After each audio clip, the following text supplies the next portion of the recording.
What car brand do you think is criminally underrated?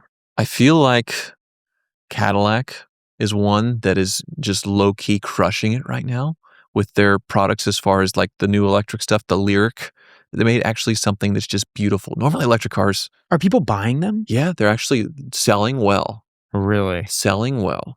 Very surprisingly well. You would not expect Cadillac to be low-key No. like outselling so many other electric brands with the Lyric and the Optique. And then they made the Escalade EV out of that platform where the Hummer EV was already there and then the Chevy Silverado EV. Cadillac took that platform and actually made a really bougie SUV that's electric that people actually want. And they're actually selling some of it. And then they're still making legitimate performance sedans too that you can still get with the manual transmission and all that stuff. So they're catering to enthusiasts more than BMW and Mercedes now, offering, twin turbo V8 manual transmission cars. And people are like, oh, Cadillac old man brand, which they've been fighting for 30 years now. And I feel like they've finally made it. And also low key turned things around where you see reports were like, oh, Cadillac's having big growth each quarter. It's interesting because we brought this up to Doug and we asked him who are even buying cars from Cadillac, Buick. from Buick, Buick, not so much. from Lincoln, from Chrysler. Mhm. Like who wants a new car? And they're like, okay, I'm going straight to the Acura dealership. Well, Acura sells decently well. They sell I the know, but MDX. like, They have a few cars. Why an Acura instead of anything else? Well, here's the thing. So Acura shares a platform with Cadillac. The Lyriq, they have a Cadillac, Honda, whatever it is. It's some sort of Honda, like not Odyssey or something like that, but it's the same platform built in America along with the Chevy Blazer EV and the Cadillac Lyriq. And Acura has the same thing. They can't sell them. The Cadillac's doing better of the three, even though it's basically the same car underneath. So once again, Cadillac, I'm very surprised. And it's not just my bias because I have like an 05 Cadillac Escalade and all that stuff, but that's like the baller car for that period, So, but what about a Buick? Buick, they messed up big time. Like they tried to do a revival with the Grand National in the 80s, having that one cool kind of Darth Vader car. And then they never really built a car since then because they went front wheel drive that platform. And they never built something that catered to enthusiasts. And now it's just like a budget brand, but it's not because it's more expensive than Chevy. So who's buying? But like I've literally never met someone who's like, oh, yeah, I just got a new car, a Buick. It's a value prospect where like they literally are selling a car from China, or they were. I think they had to pause it because of the tariffs and stuff. But they had like a luxurious looking pretty thing that was built in China for $20-something thousand, a crossover. So people were buying that. But Buick, it was crazy that they dropped Pontiac but kept Buick. It was because it sold well in China, and Buick was a big brand in China, so they weren't going to drop that brand. But Pontiac was such a cool enthusiast. Like young people, I like the Pontiac. We were like, we thought Grand Ams were cool when we were kids. The G6, even though it was a junky car based on the Cobalt, the G6 was cool. That's where they messed up. So what car company are you extremely bearish on, and you just think they're going to fail? I don't think anything's going to fail globally, but as far as pulling out of the United States, Volvo, they keep selling it and they keep changing hands to people that keep losing money. Aston Martin's another one where there's always seems to be some kind of billionaire that wants to own a car company that buys Aston Martin and just wants to bail it out and lose a bunch of money, and then the next person buys it and loses a bunch of money. Lamborghini was one of those brands where it just kept changing hands to people that were just losing their butts and finally got absorbed into Volkswagen Audi and finally turned a profit. But Aston Martin's one of those brands where like it just doesn't work in the US. It's too expensive and the depreciation is just so extreme that they can't get rid of those cars. Maserati is another one where it's really tough because they were getting Ferrari derived engines and they were designed by Pininfarina, and now they don't get Ferrari engines anymore because Ferrari's building an SUV and more consumer cars, so they don't want to help Maserati anymore. So that those could all I don't see them like disappearing, but I see them like pulling out of the US. Fisker Ocean was the last big one, I suppose, which just recently. But there's all those little startups, those electric car startups. Obviously, there's one that comes and goes all the time. But is there any car company that you think just shouldn't exist? Trying to think. I mean, Mitsubishi right now makes no sense. Like, why does it not make sense? It doesn't make any sense because they have, I think, two cars that people don't want, as far as like the Outlander that's an SUV that gets beaten in every segment, as far as like people that like Honda, Toyota build this car for the same money and it's a much better product, but it's for a Japanese car.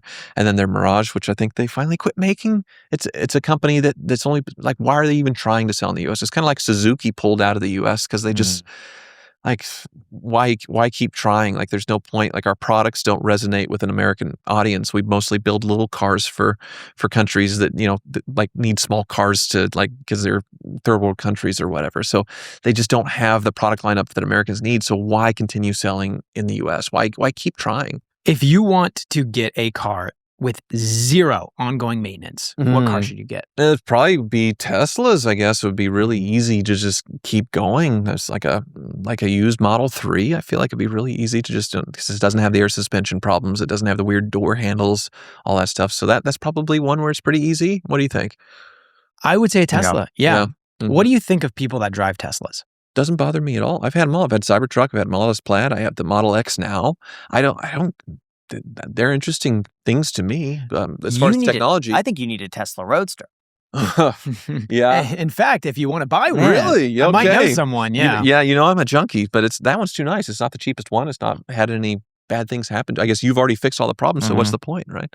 So, the Roadster's definitely interesting. I wouldn't mind buying a Hoopty one and trying to bring it back for sure. Which car stereotypes are absolutely true? I don't know if it's a brand stereotype, but it definitely like the type. I feel like, at least in Kansas, the brodozer types, as far as the lifted trucks and the squatted trucks that Whistle and Diesel makes fun of, where it is a definite like look at me kind of thing at the cost of safety and practicality.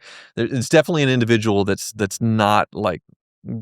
Obviously, if they're willing to sacrifice like the stability and the ride of their car with the noisy tires and like a rough ride and having to climb out of the ladder and all that stuff just for attention, it's usually that type of person is pretty a little rough to deal with, at least in my experience. Now, one thing I'm curious about: what are you seeing at auctions right now? Are prices going up on certain cars? Yeah, so Barrett-Jackson. happening? 6 years now at Barrett-Jackson. We just had the big Scottsdale. So they do 4 auctions a year. January is the biggest one. They have almost 2,000 cars selling, no reserve. That's the only auction where all the cars are no reserve. There's sometimes a few exceptions when something's worth millions of dollars, they'll put a reserve on it. But unlike any other auction in the country, if it sells for $1, if it sells for $1 million, you don't know. So the crazy part is it a normal Corvette. So like a blue chip investor 63 Corvette split window with the factory fuel injection, $400,000. You take that car, you rip out all those guts, you put in a modern LS, you put in a Roadster top chassis, you put in a beautiful modern custom interior, all the modern conveniences to where it runs, drives, stops like a new car, but looks like a 63 Corvette. It is $800,000. Wow. So now we live in a world where the customs, the resto mods, bring more than these blue chip collectible of the exact same car, where 10 years ago, you never would have imagined that a custom car would be anything. Usually, like, people are building custom cars to their taste, and it's just like, ooh, they're LS swapping it. Oh, that's kind of gross. But now it's a whole industry of these guys spending their entire year of their lives building one car to bring to Barrett-Jackson, where the detail is just off the charts. And there's even been one, this guy named Jeff Hayes, where he got $1 million for a 63 Corvette custom. Nothing special. It was a car that probably, started life like the frame was rusted and the engine was not numbers matching. Probably something he bought for like 20, 30 grand as a shell and built it into this thing that the components itself probably cost him, $200,000 at the most. But obviously the craftsmanship, the hours he put into it, unbelievable. Takes it to sell and gets $1 million.